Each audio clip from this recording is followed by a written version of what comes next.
Welcome to our channel, ladies and gentlemen. Rigathi Gachagua and the entire Kenya Kwanza team recently came out and explained to Kenyans that the reason why they were not ready to pay the civil servants is because part of the revenue that they had collected was used to pay loans, huge amount of loans that was taken by Uhuru Muigai Kenyatta. And this has led to a very deep discussion about Uhuru's style of governance and that of William Samoei Ruto. And from what this government is portraying to us is that Uhuru Kenyatta was a bad leader who did not know how to use money from the public coffers. He was corrupt according to them. And they are accusing him of a president who overborrowed.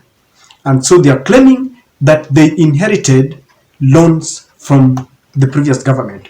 But today there is a report from the Treasury that is really deconstructing that theory and exposing William Samoei Ruto. This report is the truth, and the truth must set us free. Kindly subscribe to our channel if you are watching for the first time, or if you are our regular viewer but you have not yet subscribed, and click the notification bell, then like our videos. To all those who support this channel, thank you very much. May God bless you. The report reads, William Ruto adds more to debt in first 6 months than Uhuru Kenyatta. This is statistics from the Treasury, very credible. And it is comparing William Ruto in his first 6 months and the amount of loans that he took, and that of Uhuru Kenyatta when he ascended to power in the first 6 months. Because this discussion about who took more loans must be put to rest. Now, on your screen, look at that comparison. And it's a good one to juxtapose. It says, President Ruto versus Uhuru October-March budget performance. And let's just look at it together. Total revenue during President Ruto's time has gone up by Kenya shillings 87.6 billion. Less spending has gone to development. So he has taken more loans than Uhuru Kenyatta, and Uhuru Kenyatta, part of his loan went to development. But this report is saying that less amount has gone to development. Let's just continue looking at it. Revenue in those 6 months, total revenue was for Uhuru Kenyatta 1.32 trillion and William Samoei Ruto 1.41 trillion. Tax for Uhuru Kenyatta 866.3 billion, for Ruto 928.1 billion. Debt uptake for Uhuru Kenyatta 434.6 billion, for Ruto 425 billion. Recurrent loan 542 billion for Uhuru and 538 billion. Let's just read a little bit, then we delve into this discussion. It reads, President William Ruto's administration has borrowed 17.4 billion shillings more than his predecessor in its first 6 months in office, appending the plan to go slow on debt.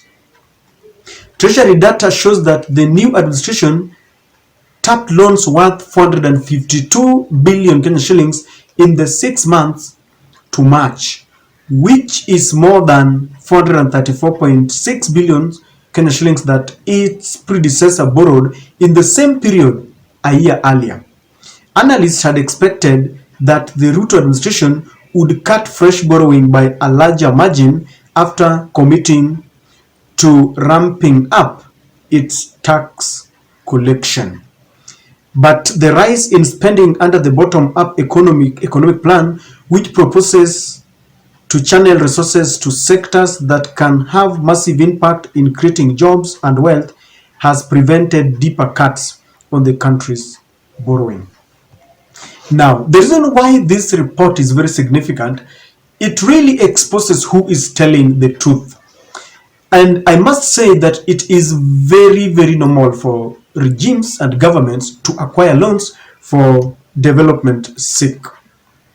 And even Ruto's government must take loans for Kenya to survive. It is very normal. The only thing that we must look at is that when we take such loans, we must understand, we must be very cautious that the collateral security that we are giving, maybe if it is China or the US or World Bank, that collateral security is one that we have looked at and with economists, and we understand that it is the best for our country to give. The repayment period is also very important here so that we are not choked and pressured after taking such loans.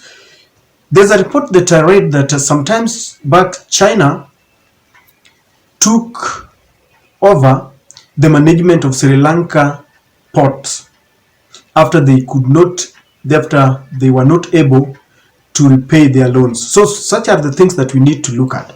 But this report is really sensitive because William Samoei Ruto, while campaigning prior to the August polls, had really lamented that Uhuru Kenyatta was over borrowing. Wherever he went, he used to criticize that Uhuru Kenyatta was really borrowing too much, and they were claiming that this was choking the common man because these loans are paid by Kenyans' hard-earned tax money. As I said earlier, last week when they were unable to pay civil servants, Rigathi Gachagua, and this was a narrative that they had crafted to claim that they were not able to pay civil servants because they inherited certain huge amount of loans that they were still repaying. But if you go back to this report, ladies and gentlemen, it says that Ruto administration has borrowed 17.4 billion Kenya shillings, more than his predecessor in the first 6 months. So really, can't we just be fair enough? Can't we just sometimes stop this blame game and just get to work? How do you even open your mouth to blame the previous regime? Because in the first 6 months of Ruto regime, many think that he has not even taken any loans. And they keep on talking as if Kenyans don't know what is happening. Is the government taking us for a ride, or do they think that we are fools? Because this is a report that you cannot doubt. It is from the Treasury, ladies and gentlemen. Just the other day, the government's chief economic strategist, Mr. David Ndii, came on national TV, Citizen TV to be precise, and revealed that this government is very extravagant, very wasteful. And he was saying that the extravagance is very intentional and that there is no one who can stop them. You know, with this kind of reports, and then you hear that a government is blaming the previous regime, we feel very bad as a country because this government came to power on account of prudence in terms of spending taxpayers' money. But now their own people are telling us that they are wasteful and corrupt. Economists are really lamenting that these interdenominational prayers that are held every day are nothing but a waste of money.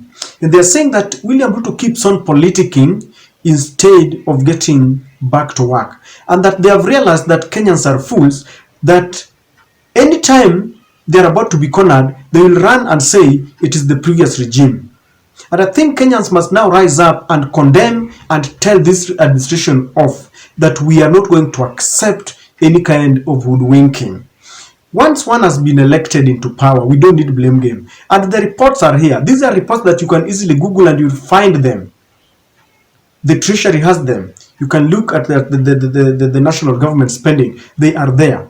And Uhuru is vindicated. It is only that people do not know. But every day, as days go by, Uhuru will be vindicated. All the promises that Kenyans were given are not working. And Uhuru warned Kenyans that we will regret choosing the UDA administration. Within 100 days, the cost of living is just too high. The cost of electricity, the cost of unga, the cost of education. They have abandoned all the subsidies because they are serving the foreign masters. They are foreign masters, the IMF, that has given these conditions. Kazi kwa vijana is gone. And you wonder, what does William Ruto think? That their only strategy is to give subsidized fertilizer. So for the period that we are waiting for planting and preparation and harvesting, what are we supposed to do? Already, even their plans to acquire land in Zambia has hit a snag. The parliamentarians are already scrutinizing the fertilizer deal because they read mischief. So everything around William Ruto is mischievous. But ladies and gentlemen, I think we need to read so much and understand this regime, because if we don't look at such statistics, we will continue to be hoodwinked.